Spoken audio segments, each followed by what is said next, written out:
اعوذ باللہ من الشیطان الرجیم بسم اللہ الرحمن الرحیم۔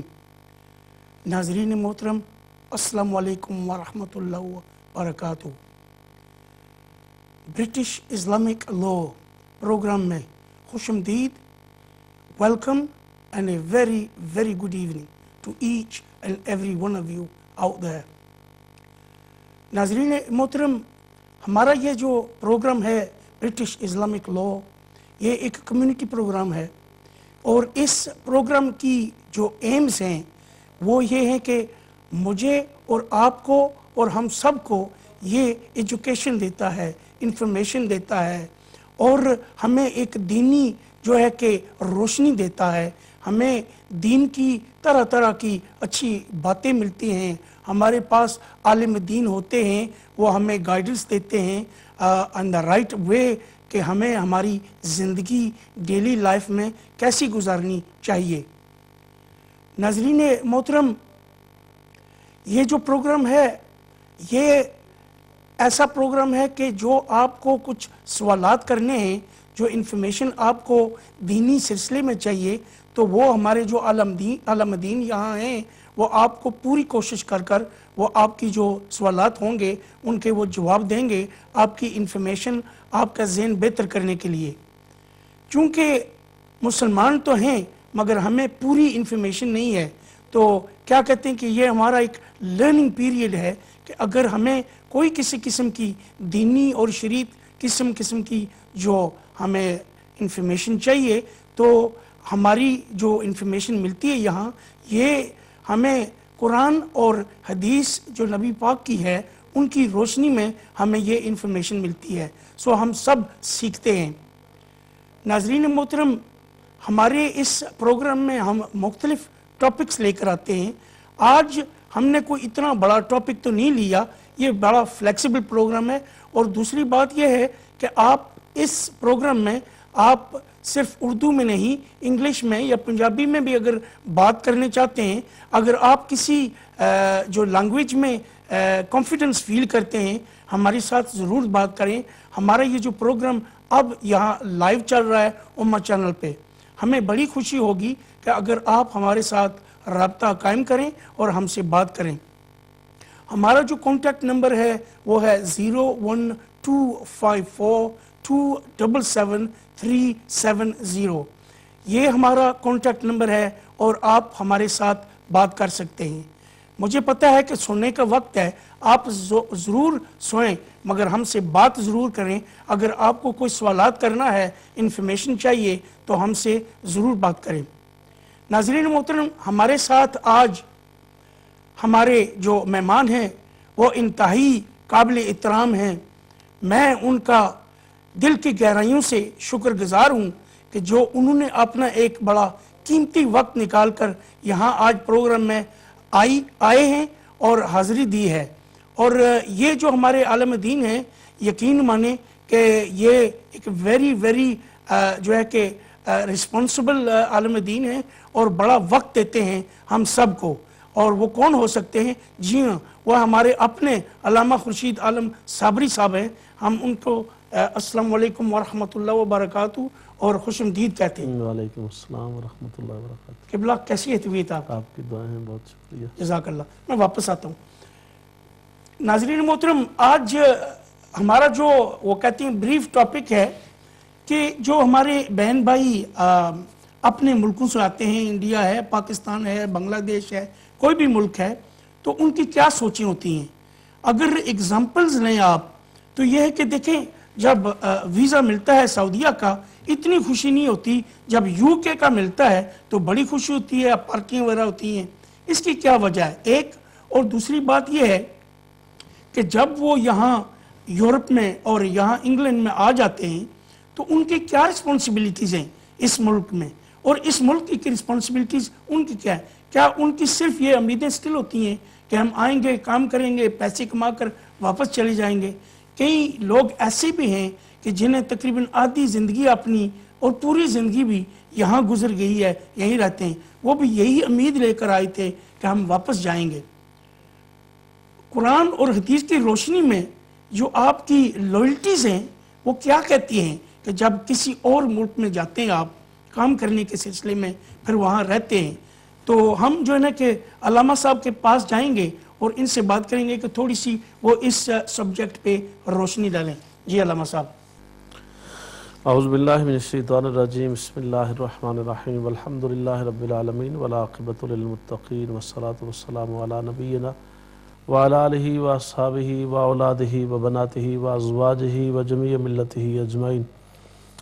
محترم جناب قیوم داد صاحب، سب سے پہلے تو آپ کا شکریہ کہ آپ کی معیت میں اس پروگرام میں حاضر ہو رہے ہیں، اور آپ نے ابتدائی اور تمہیدی گفتگو میں یہ بات ذکر کی کہ یہاں لوگ آنے والے جو ہیں انہیں بڑا اس بات کا احساس ہوتا ہے اور احساس مسرت اور خوشی ہوتا ہے، اور ایٹ دا لارج تو آپ نے کامنلی بات اچھی کی کہ لوگوں کو اس بات کی زیادہ خوشی ہوتی ہے، لیکن کچھ لوگ ایسے بھی ہیں جنہیں اس بات کی زیادہ خوشی نہیں ہوتی.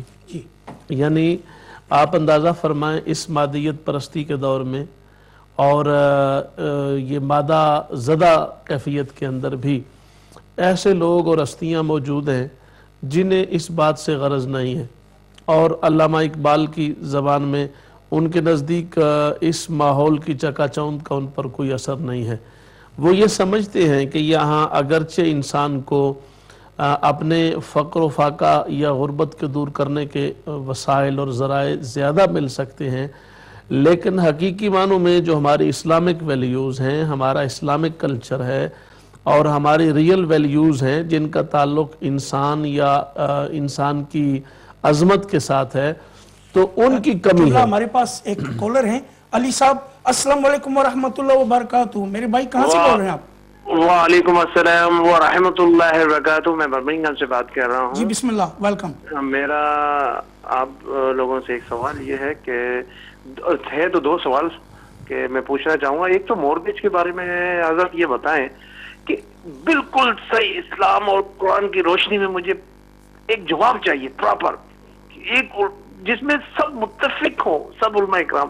یہ نہیں کہ ایک دوسرے علماء نے کہہ دیا ہاں ٹھیک ہے جائز ہے، پاکستان میں کہہ دیا جائز ہے، انڈیا میں کہہ دیا جائز ہے، یو کے میں کہہ دیا جائز ہے. آپ کا سوال کیا ہے علی بھائی؟ آپ سوال پہ جائیں نا. میں پوچھنا ہے کہ کیا ہم لوگ ادھر یو کے میں جو گھر لیتے ہیں مورگیج پہ لے سکتے ہیں یا نہیں؟ ٹھیک ہے. دوسرا سوال. اور دوسرا سوال یہ ہے کہ مجھے پوچھنا تھا امام مہدی کا جو ظہور ہے اس کے بارے میں پوچھنا تھا، اس کا ڈیوریشن کتنا ہوگا؟ اور تیسرا حضرت عیسیٰ علیہ السلام جب آئیں گے ان کا ٹائم پیریڈ کتنا ایئرس کا ہوگا؟ دونوں کے بیچ میں جو دجال کا جو پیریڈ ہوگا وہ اور حضرت عیسیٰ علیہ السلام کے درمیان کتنا پیریڈ ہوگا؟ بریفلی جواب دے. علی بھائی جزاک اللہ، آپ نے جو شرکت کی ہے ہمارے پروگرام میں. علامہ صاحب اس کا جواب دیں گے. جی علامہ صاحب. جی تو اپنا ہمارا شاید ان کو علی بھائی کو یہ پتہ نہیں ہے کہ یہ ہمارا اس طرح کے سوالات کا پروگرام نہیں ہے، یہ خالصتاً برٹش اسلامک لا کا پروگرام ہے جس میں ہم یہاں جیسے آپ نے شروع میں بتایا یہ ایک کمیونٹی کا بطور خاص ٹاپک جو ہوتا ہے نا، خاندانی زندگی، عائلی زندگی، میاں بیوی کے معاملات سے ریلیٹڈ زندگی، یہاں پر جو آنے سے متعلقہ چیزیں ہیں بطور خاص شادی اور اس کے آس پاس جو معاملات ہوتے ہیں ان کے گرد یہ ہمارا پروگرام ہوتا ہے. اور جو انہوں نے سوال پوچھے ہیں وہ ڈیفینیٹلی جو ہمارے مارننگ کے وائی کیو ایز ہوتے ہیں یا کل شام کو بار شریعت ہوتا ہے ٹیوزڈے کو 9 PM، اس میں یہ سوالات پوچھے جا سکتے ہیں. تو جو آپ نے یہ بات کی محترم قیوم داد صاحب کہ میں نے یہ آپ کو بتایا کہ لوگ آتے ہیں یہاں یو کے میں آنا اپنے لیے، لیکن ایسے لوگ بھی موجود ہیں کہ ان کو کئی بار مثلا میرے استاذ محترم ہیں ان کو کئی بار ریکویسٹ کی گئی، بہت سارے میرے کولیگز نے بھی کی، کلاس فیلوز نے بھی کی، تو انہوں نے ہمیشہ یہ کہا جب بھی ان سے بات کی تو کہنے لگے بیٹا کچھ مجھے بلانا ہے تو بس مدینہ شریف بھیج دیں، ادھر بلا کے کیا کریں گے، مجھے ادھر کیا بھیجنا ہے.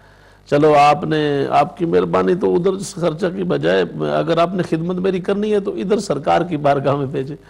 تو آج تک نہیں آئے، حالانکہ ان کے شاگرد جیسے میں نے آپ کو بتایا بہت سارے شاگرد ادھر ہیں، بہت سارے لوگ ان کے چاہنے والے ہیں الحمدللہ، لیکن وہ نہیں آئے، آج تک آئے ہی نہیں ہیں، کبھی توجہ ہی نہیں کی اس بات میں سمجھتا ہوں کہ وہ مائنورٹی میں ہوں گے، کیونکہ میجورٹی میں یہ ہے کہ یہ بات آپ کی بالکل ٹھیک ہے، وہ ہیں تو مائنورٹی میں ایسے لوگ بہت کم ہیں یقیناً.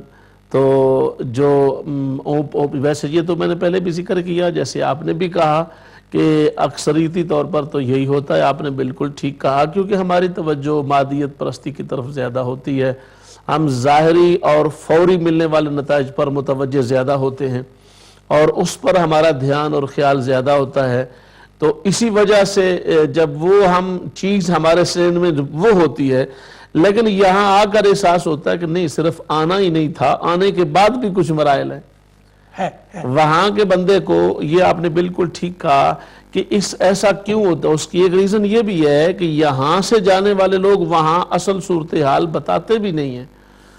وہاں تو وہ صرف ظاہری چمک ہی دیکھتے ہیں نا، اس کے چمک کے پیچھے جو مسائل ہیں، جو مشکلات ہیں اور جو انسان کے لیے رکاوٹیں ہیں اس تک پہنچنے کی، وہ نہیں دیکھتے نا، وہ نہیں دیکھتے، ان کو اس بات کا اندازہ نہیں ہے.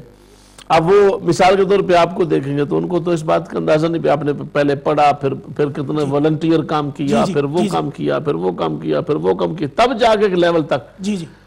تو وہاں اس بات کا تو رواج ہے کہتے نہیں. ہیں انگلش میں نو پین نو گین. یس، لیکن ہاں یہ بات صحیح ہے، لیکن وہاں یہ ہے کہ وہاں پین والی بات ہی کوئی نہیں ہے. وہاں لوگوں کو اس بات کا اتنا زیادہ احساس نہیں ہوتا اور ادراک بھی نہیں ہوتا. وہ یہ سمجھتے ہیں کہ شادی بھی مثلاً کریں گے، جو ہمارے ٹاپک سے ریلیٹڈ بات ہے، تو وہ بچہ ہو یا بچی ہو، ان کے ذہن میں یہی ہوتا ہے کہ ہم شادی وہاں یو کے میں ہو جائے گی تو بس ہمارے وارے نیارے ہو جائیں گے. وہاں پیسہ ہی پیسہ ہے، مال و دولت بہت زیادہ ہے، پھر ہمارے گھر والے بھی آسودہ ہو جائیں گے. اور وہ جو ہی یہاں بچی ہو یا بچہ ہو، یہاں جب آتے تو یہاں آگے ایک الگ ماحول ہوتا ہے. ان کی جو ہے نا کہ ایک خواب سے زندگی شروع ہوتی ہے جی اور ایک دم جو ہے نا کہ ان کی آنکھ کھل جاتی ہے. جی جب یہاں پہنچتے ہیں آنکھ کھل جاتی ہے. اس کا کوئی مسئلہ ہی اور ہوتا ہے. جی ریالٹی ان لائف، جی ریالٹی لائف میں اور ہوتی ہے. اور وہ جو پیچھے کمٹمنٹس کر کے آئے ہوتے ہیں، اس کمٹمنٹس کا اور یہاں کی صورتحال کا وہی زمین و آسمان کا فرق ہے. یہاں بہت سارے مسائل ہیں، یہاں اپنے آپ کو مینٹین کرنے کے لیے انہیں 5-10 سال چاہیے کہ کم سے کم وہ اپنے آپ کو اس قابل کر سکیں کہ کسی کی دوسرے کی ہیلپ کر سکیں. وہاں پہ رہتے ہوئے لوگ والدین ہوں، بہن بھائی ہوں، ان کا خیال یہ ہوتا ہے کہ جی ابھی گئے ہیں اور وہ سیٹل ہو کے گئے ہیں، کاغذ ہیں، سلسلہ ہے، شادی ہو گئی ہے، لہٰذا اب ان کو تمام ہماری تمام کفالتیں پوری کرنی چاہیے، ہمارے معاملات کرنے چاہیے، بلکہ وہ ضرورت سے بڑھ کے توقع اپنی پیدا کر لیتے ہیں. آپ کیا سمجھتے ہیں کہ آپ کی جو زندگی کا جو آپ کا تجربہ ہے، اس سے کیسے ہم چھٹکارا پا سکتے ہیں؟ اس چیز کا انہیں کیسے انفارمیشن دے سکتے ہیں کہ یہ خوابی دنیا نہیں ہے، حقیقت ہے کہ ہمیں بھی روز کام پہ جانا پڑتا ہے؟ کیا یہ تو ہے ہم پاؤنڈز میں کماتے ہیں، وہ روپیز میں کماتے ہیں یا ڈالرز میں کماتے ہیں، جو بھی ہے، مگر یہ ہے کہ ہمیں بھی اتنی ہی محنت کرنی پڑتی ہے. یعنی کہ مشکل زندگی ہے، جیسے وہاں ہو یا یہاں ہو، مگر زندگی کام تو کرنی پڑتا ہے. یعنی کہ کوئی ایسا درخت ہے تو وہاں سے آپ کے پیسے گرتے ہیں تو وہ آپ کو برش کر جو ہے نا کہ پیسے دیتے ہیں. ان کی جو خوابی دنیا ہے وہ کیسے انہیں سمجھا سکتے ہیں؟ دونوں باتیں سمجھانے والی. ایک بات تو ان کو یہ سمجھانے والی ہے کہ بغیر کسی سکل کے یہاں پر بھی بندہ اسی طرح کا ہے جہاں پہ وہاں پہ تھوڑا بہت فرق، وہ یا والی بات کرنسی کا فرق تو ہو جائے گا.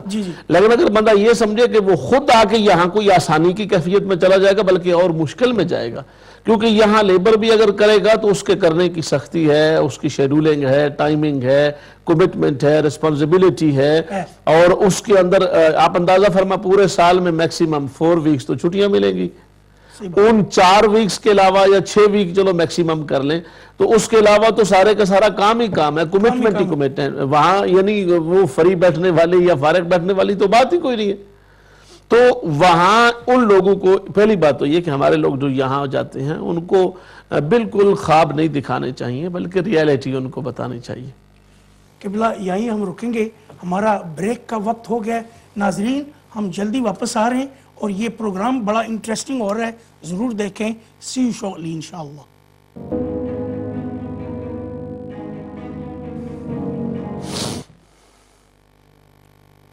بسم اللہ الرحمن الرحیم.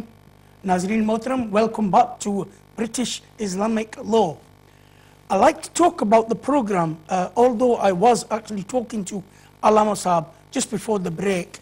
But what I'd like to talk about to all you Nazreens is that what the program, as I did actually mention about the aims of the program.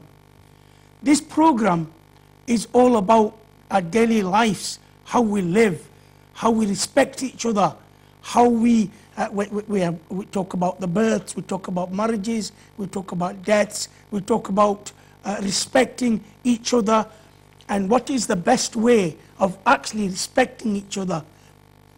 What does the Sharia tells us? What does the Quran, and of course, the Quran Hadith tells us how we should live, how our Nabi Pak lived, how the Aswaba lived. All these, what we look is into talking about the information, what the best information is for us that would be most best in our interest, how we want to live in our daily life. That's what the program's about. I know that people do ring in now and again and ask you about some of the questions which are not related to this particular topic that we're talking about. It's just a guidance, just to say that we do have other programs that you can actually ring in and speak to the rest of the Alameddins, and they will of course give you best guidance. But on this particular program, we have issues around our daily life, and it could be anything. Like I said, it could be births, it could be deaths, it could be marriages, it could be divorces, and your daily life. That's what we get the guidance from our Alameddin. So when you ask a question, we would expect that you would be asking the question on the related topic, but nevertheless, if there is a question, which they say in English, a burning question that you want an answer for, please don't hesitate, just give us a call, and we will try to accommodate all your questions and give you the answers, if at all possible. We here at Ummah are working in partnership with Ummah Sharia Council, who is also part of our body, that also gives us information. Now, if you've got any in-depth questions that you'd like to ask us, whilst we're actually on air, it is very difficult to answer any in-depth questions. So therefore, this is where the Ummah Sharia Council comes in, and they give you the in-depth questions that you ask. We can provide you all the answers, obviously off air. But in the meantime, if you've got any questions that you want to ask us as we're talking about, please do so without any hesitation. I'm going to go back to Allama Sahab and continue with our little chit-chat, what we're talking about. Our brothers and sisters who come across here to the UK or anywhere in the Europe, and what are their responsibilities, and what are the responsibilities of the country that they come in. What are you expecting? They come in like a dream world from abroad, thinking that when they get to the UK or America or anywhere in Europe, the life's going to be very hunky-dory. But the true fact is that reality is that you've got to work very, very hard. Just like in your country where you were born, exactly the same here. You've got to make sacrifices, and that's what's difficult. That's what we were talking about today. I'm going to go straight back to Allama Sahab and continue with our little chat. Ji Allama Sahab. جی تو میں بات یہ کر رہا تھا جیسے آپ نے اس بات کا ذکر کیا کہ جو ریالٹیز ہیں وہ ہمیں شیئر کرنی چاہیے ایک دوسرے کے ساتھ. یہاں کے لوگ جب وہاں جاتے ہیں تو ان کو وہاں اصل صورتحال بتانی چاہیے. یہ صورتحال ہے, وہاں پر جا کر لوگ یہ سمجھتے ہیں کہ اگر ہم نے اصل صورتحال بتائی تو شاید اس میں ہماری اپنی انسلٹ ہوگی, یا ہماری کو ڈیگریشن ہو جائے گی, یا ان کی نظروں میں ہمارا جو ہم نے ایک ظاہراً اپنا سٹیٹس بنایا ہوا ہے وہ گر جائے گا, بھرم ٹوٹ جائے گا. تو یہ بات نہیں ہے. یہ ان کے ساتھ فیئرنس کا ایک تقاضا ہے کہ آپ اپنے دوسرے بھائی کو, بہن کو اچھے طریقے سے گائیڈ کریں اور بتائیں ساری صورتحال. دوسری بات یہ ہے کہ جب ہم رشتہ داریاں کرتے ہیں تو اس میں ہم اس چیز کا خیال نہیں رکھتے ہیں کہ بچوں اور بچیوں کی جو اپنی ان کی رجحانات ہوتے ہیں, ان کی سوچیں ہوتی ہیں, ان کو ہم کاؤنٹ نہیں کرتے ہیں, اگنور کرتے ہیں. اور پھر اگر مثال کے طور پہ کسی کا اپنے رشتہ داروں کے ساتھ اس طرح کے معاملات کرنے کا خیال ہے تو اس کو چاہیے کہ پہلے سے ان کے ساتھ رابطے میں رہے, ان کو صورتحال بتائے کہ یہاں ایجوکیشن کا یہ لیول ہے, یہاں یہ سلسلہ ہے. وہاں اگر آپ کا بچہ بچی بالکل اگنورنٹ رہ جائے گا یا اس کا لیول کم رہ جائے گا تو ہماری آپس کے رشتہ داری کے معاملات اچھی طریقے سے طے نہیں پا سکیں گے. اگر آپ یہ چاہتے ہیں کہ ہمارے یہ معاملات اچھے طریقے سے طے پائیں تو آپ کو بھی اپنے بچوں بچیوں کا سٹینڈرڈ ایجوکیشنل لیول کا وہ اوپر رکھنا پڑے جو گا، انتہائی ضروری ہے. جو انتہائی ضروری ہے. وہاں رہ کر بھی بندہ اچھا. پھر دوسری بات یہ ہے کہ بجائے اس کے کہ اس کا بوجھ بچوں پر یا بچیوں پر ڈالا جائے، اولاد پر ڈالا جائے کہ نہیں وہی سیکریفائز کرے، بندہ خود سیکریفائز کرے. وہاں جو لوگ رہ رہے ہیں، بھائی ہیں، بہنیں ہیں، بھتیجی ہیں، بھانیاں ہیں، بھانجے، ان کو ایجوکیشن لیول پر ان کا معیار اتنا بلند کریں، ان کو وہاں اچھے کالجز یونیورسٹیز میں داخلے دلوائیں، ان کی تعلیم و تربیت کا خاص خیال رکھیں. ان کا حقیقی زندگی کے ساتھ ریالٹی ہونی چاہیے اور فیکٹ کی باتیں ہونی فیکٹ کی بات بھی، اور عملی طور پر ان کو سیکھنا چاہیے. جی. وہاں کا بچہ بچی یہاں آتا ہے، اس کو کوئی سکل نہیں آتا، کمپیوٹر کو وہ نہیں جانتا، فون چلانا وہ نہیں جانتا، معاملات کو سمجھنا اس کو پتہ نہیں ہے، کسی جگہ پر جانے کا اس کو خیال نہیں ہے، انگلش اپنی ضرورت کی بھی اس کو نہیں بولنا سیکھنا سننا آتا. تو یہ تو بالکل ہی وہ پہلے موقع پر ہی ان میں بہت بڑا فرق واقع ہو گیا. پھر الٹا وہاں کا ذہن یہ بھی ہوتا ہے کہ وی آر دا ڈومیننٹ، یعنی مین جو ہوتے ہیں وہ ڈومیننٹ ہوتے ہیں. جی جی. اور شاید ہم نے بیٹھنا ہے اور ہمارے آگے جو خواتین ہیں، عورتیں ہیں، انہوں نے اس طریقے سے، تو یہ بات بالکل غلط ہے. یہ بڑا نیگیٹو کلچر ہے اس کا. جی.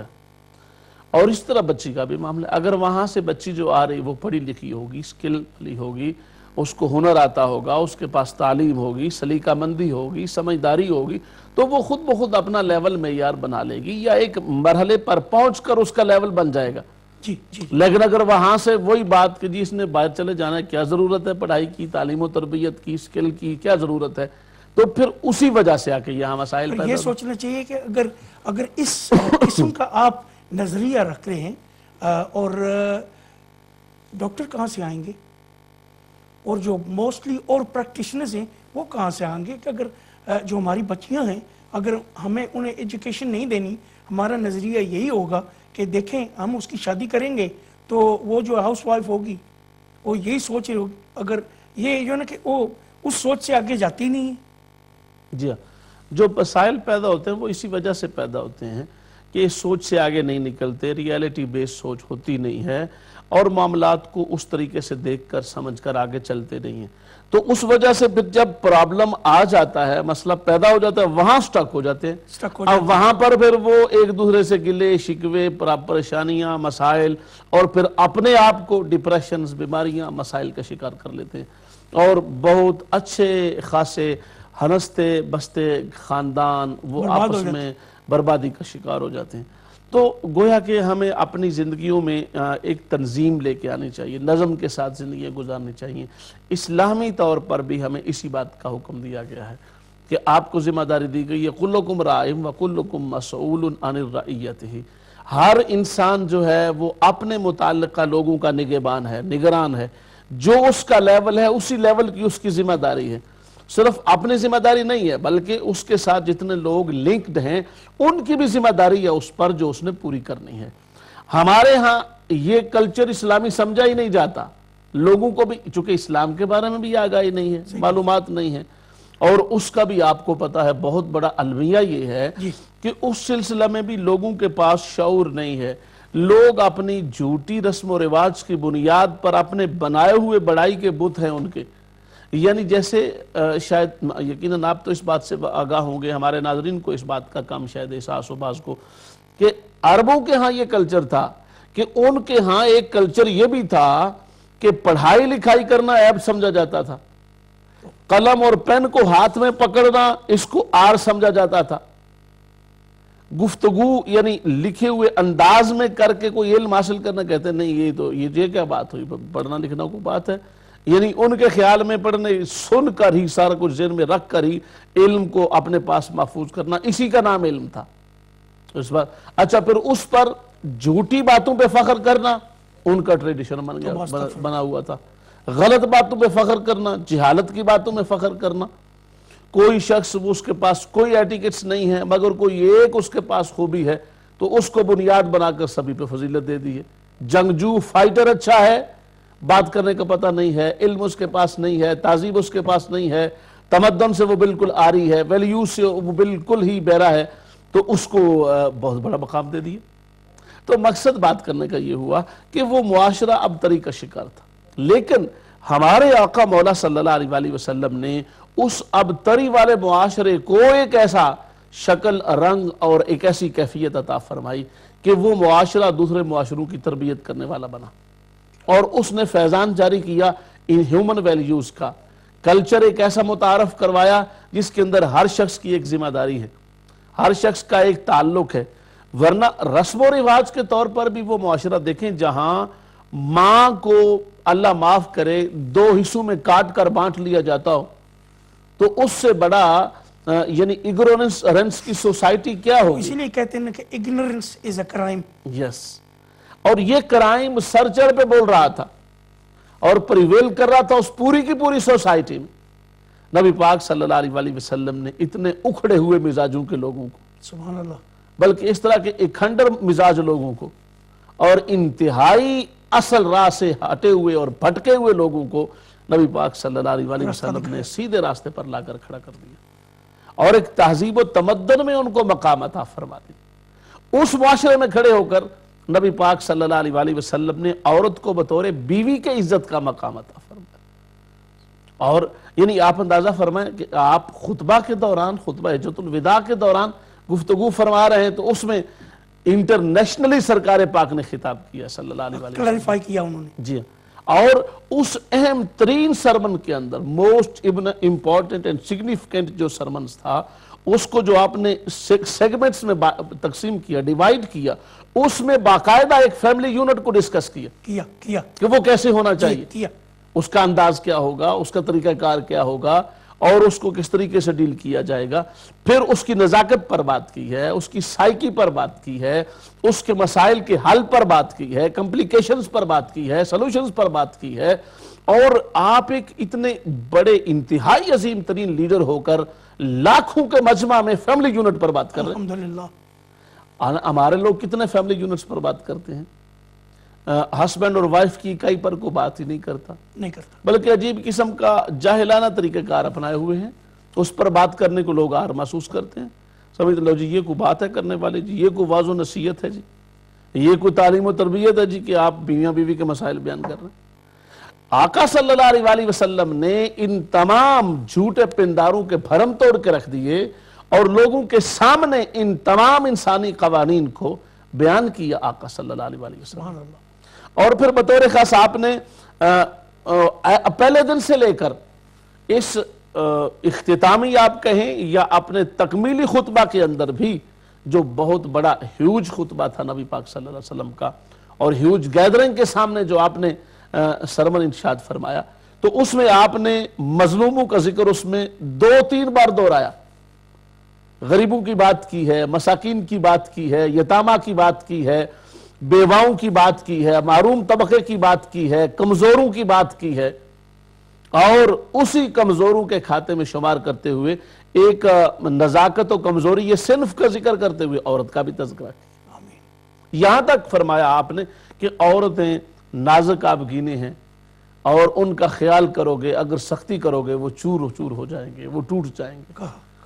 تو گویا کہ انسانی نفسیات پر بات کرتے ہوئے نبی پاک صلی اللہ علیہ وآلہ وسلم نے اتنا کلوز ہو کے گفتگو کو کیا ہے کہ ایک عام بندے کی سمجھ میں بھی بڑی آسانی سے وہ بات آ سکتی ہے۔ وہ جو انہوں نے وہ اپنی زندگی میں وہ جو سرمن کیا، وہ فتوہ کیا، وہ ایک ایسی چیز ہے کہ باقی جو دنیا آ رہی ہے وہ کبھی بھول نہیں سکتی، اس لیے کہ اس دور میں تصور ہی نہیں تھا، اس دور میں تصور نہیں تھا۔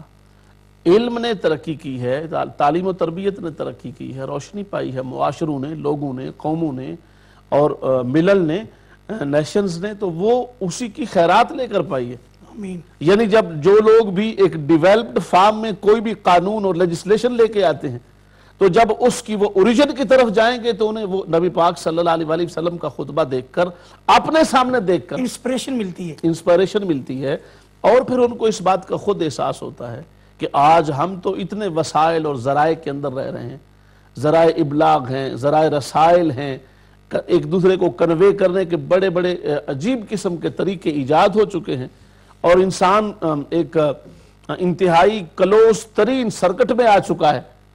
تو آج کے دور میں بھی جو چیزیں ہمارے لیے بنیاد ثابت ہو رہی ہیں، فاؤنڈیشن ثابت ہو رہی ہیں، ایک ایسے زمانہ میں جہاں ظاہری طور پہ زمانوں کا بہت بڑا بہت ہے، ڈیولپمنٹ کا بہت بڑا بہت ہے، صحیح بات، اور معاشرہ اپنی رفتار میں انتہائی سستی سے چل رہا ہے، اس سستی بھرے ماحول کے اندر اتنی بڑی سبک رفتاری کے ساتھ انسان کے لیول کو اپ کر دینا، انسانی اقدار کو عروج دے دینا، انسانی ویلیوز کو ایک مقام و مرتبہ اتنا اونچا دے دینا کہ 14-15 صدیوں کے بعد بھی اگر کوئی قانون بنانے والا، اصول کی بات کرنے والا، سبحان اللہ، ہیومینٹی پر بات کرنے والا، ہیومن بینگز پر بات کرنے والا اور کلچرز پر بات کرنے والا، اتنے عرصے کے بعد بھی جب اس ہستی کی بارگاہ کی طرف نگاہ اٹھا کے دیکھتا ہے تو وہ اپنے آپ کو یقیناً اس کی آنکھیں درماندہ ہوئے بغیر نہیں رہ سکتی ہیں۔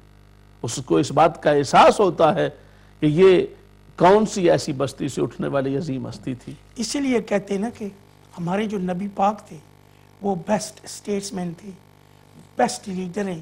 اگر کوئی ہیومنز میں، اگر زندگی میں اگر کوئی اچھا لیڈر آیا تو نبی پاک سے بعد کوئی نہیں آیا۔ اسی وجہ سے کیونکہ ممکن نہیں ہے، وسائل کے باوجود کوئی ایسی چیز پیدا نہیں کر سکا، عملی طور پر وہ کیفیت کو پیدا نہیں کر سکا۔ پیوریفیکیشن جو کی ہے اور پیوریفائی کیا ہے، انر سیلف کو پیوریفائی کیا نبی پاک صلی اللہ علیہ وآلہ وسلم۔ آج لوگ انسانی، چونکہ ہمارا موضوع ایک کمیونٹی سے متعلقہ موضوع جی جی، خواتین کے معاملے میں، اور پھر حیرت والی بات یہ ہے جس ہستی نے خواتین کے رائٹس دیے اسی ہستی پر لوگ یہ الزام لگائیں کہ انہوں نے رائٹس میں کمی کی ہے معاذ اللہ، یا خواتین کو پیچھے رکھا ہے، یا عورتوں کو اس دوڑ میں آگے نہیں آنے یہ دیا، ان کی ناسمجھی ہے نا۔ نہ سمجھی ہے۔ اور بالکل اسی طرح جس طرح اس دور کے لوگ جنہوں نے نہیں سمجھا آج وقت نے ثابت کر دیا کہ وہ غلط تھے، اور نبی پاک صلی اللہ علیہ وآلہ وسلم کی بارگاہ سے خیرات پانے والا ہر نفس وہ کامیابی کی طرف چلا گیا، ہر انسان کامیابی پا گیا۔ اور جس نے وہاں پر اپنی نیگیٹیویٹی کا اظہار کیا اور اپنے طور پہ منفی رویہ اپنا کے اس بارگاہ میں رہا، اس کو کچھ بھی نہیں ملا، اس کا سلسلہ بھی ختم ہوا، اس کے معاملات بھی ختم ہو گئے، اس کی نسبتیں بھی ختم ہو گئیں، اور اس کی کوئی چیز باقی رہنے والی نہیں ہے۔ لیکن نبی پاک صلی اللہ علیہ وآلہ وسلم کا دیا ہوا قانون، آپ کے ضوابط، آپ کی زندگی گزارنے کے طریقے، اور آپ کا تمام کائنات انسانی کو ایک لیڈنگ رول کے طور پر کردار بہم پہنچانا، وہ اتنی عظمت اور شان کے ساتھ آج بھی موجود ہے کہ جتنی مرضی یہ لوگ اپنے قوانین میں تبدیلی کرتے رہیں، اپنے معاملات کو بدلتے رہیں، اپنے معاشرتی اقدار کے اپس اینڈ ڈاؤنز کو متوجہ ہوتے رہیں، کرتے رہیں، جب اس مقام پر پہنچے گی، چونکہ بیسک چیز موجود نہیں ہے۔ جی جی، صحیح بات، قانون بنائیں گے وائیولیشن کو روکنے کے لیے، لیکن وائیولیشن کو روکنے والا قانون اور زیادہ وائیولیشن پیدا کر دے گا۔ آپ نے دیکھا نا، فیکٹ کی بات ہے۔ فیکٹ کی بات ہے۔ آپ تو ماشاءاللہ قانون سے وابستہ رہے جی جی، ہیں، بلکہ قانون کی حفاظت کرنے والوں میں شامل رہے آپ کا جاب رہا، تو آپ نے یہ دیکھا کہ جتنا لوگوں نے یہ سمجھا کہ نہیں اس کو یہ بھی آزادی دے دو تاکہ یہ سٹیبل ہو جائے سسٹم، وہ آزادی سے سٹیبل ہونے کی بجائے اس میں ڈسٹرکشن آ گئی۔ اس ایک جو سلسلہ ہے، اس سلسلے کو ان حدوں کے ساتھ متعلق کر دو، وہ جن حدوں سے متعلق وہ حد خطرہ بن گئی۔ تو یہی وجہ آج آپ دیکھتے ہیں کہ ایک معاشرہ جہاں پہ ہونا یہ چاہیے کہ برداشت کا مادہ زیادہ ہو، دوسرے کو تکلیف پہنچانے کی کیفیت کم ہو، دوسرے کا خیال اور احساس زیادہ ہو، وہ چیزیں جتنی پروموٹ کی جا رہی ہیں اتنا ہی ان کا ریئیکشن سامنے آ رہا ہے۔ لیکن آقا صلی اللہ علیہ وآلہ وسلم نے جس انداز سے وہ تربیت کی، وہ ایک ایسی تربیت کا انداز تھا کہ ہر بندہ دوسرے کی عزت کی خاطر اپنا سب کچھ قربان کرنے کے لیے تیار۔ سبحان اللہ۔ قبلہ، ہمارے پاس ٹائم کی کمی ہے، اور ہمارے ناظرین کے لیے یہ جو ہمارا ٹاپک ہے، کوئی فائنل میسج ہے آپ کا؟ جی ہاں، فائنل میسج یہی ہے کہ ہم سب کو ریئلسٹک ہونا چاہیے، ہماری اپروچ حقیقت پر مبنی ہونی چاہیے۔ ہمیں دوسرے لوگوں کو، وہ ہمارے دوست ہوں، احباب ہوں، کولیگز ہوں، فیملی کے ہمارے ریلیٹیوز ہوں، فرینڈز ہوں، فیملی فرینڈز ہوں، ہمیں ہر ایک کے ساتھ کلیئر رہنا چاہیے، بات کو صحیح، اچھے، مثبت انداز سے کرنی چاہیے، اپنی سٹیٹس کو بچانے کے لیے ڈس آنیسٹی نہیں کرنی چاہیے۔ Honesty is the best policy. جزاک اللہ۔ حضور، میں آپ کا انتہائی شکر گزار ہوں کہ جو آپ نے اپنا بڑا قیمتی وقت نکال کر جزاک ہمارے ساتھ آج بات چیت کی اور ہمارے ناظرین کو بھی گائیڈنس دی. میں سمجھتا ہوں کہ آج بہت کچھ ہم سب نے سیکھا. جزاک اللہ خیر. ناظرین محترم، میں آپ سب کا شکر گزار ہوں کہ جو آپ نے بھی اپنا قیمتی وقت نکال کر یہ پروگرام دیکھا. میں ان کا بھی شکر گزار ہوں کہ جنہوں نے فون کیا اور جو سائلنٹ ویورز ہمارے دیکھ رہے ہیں. ناظرین محترم، یہ programme at least few times آتا ہے ویکس میں، اور آپ جو ہے نا کہ اس پروگرام میں ضرور پارٹیسپیٹ کیا کریں. ہمیں فون کر کر ہم سے بات چیت کیا کریں. اگر آپ کے کوئی سوالات ہیں ہم انشاءاللہ اپنی طرف سے پوری کوشش کریں گے کہ آپ کو جواب دیں جو قرآن، حدیث اور شریعت کے مطابق ہوں گے. ناظرین محترم، میں آپ سے اجازت چاہتا ہوں. قیوم داد اور ہمارے علامہ صاحب اور ہماری سبھی امہ چینل کی جو ٹیم ہے ان سب کو اپنی دعاؤں میں یاد کرنا، اور جب تک ہماری اللہ نے چاہا پھر ملاقات ہوگی تب تک اللہ حافظ.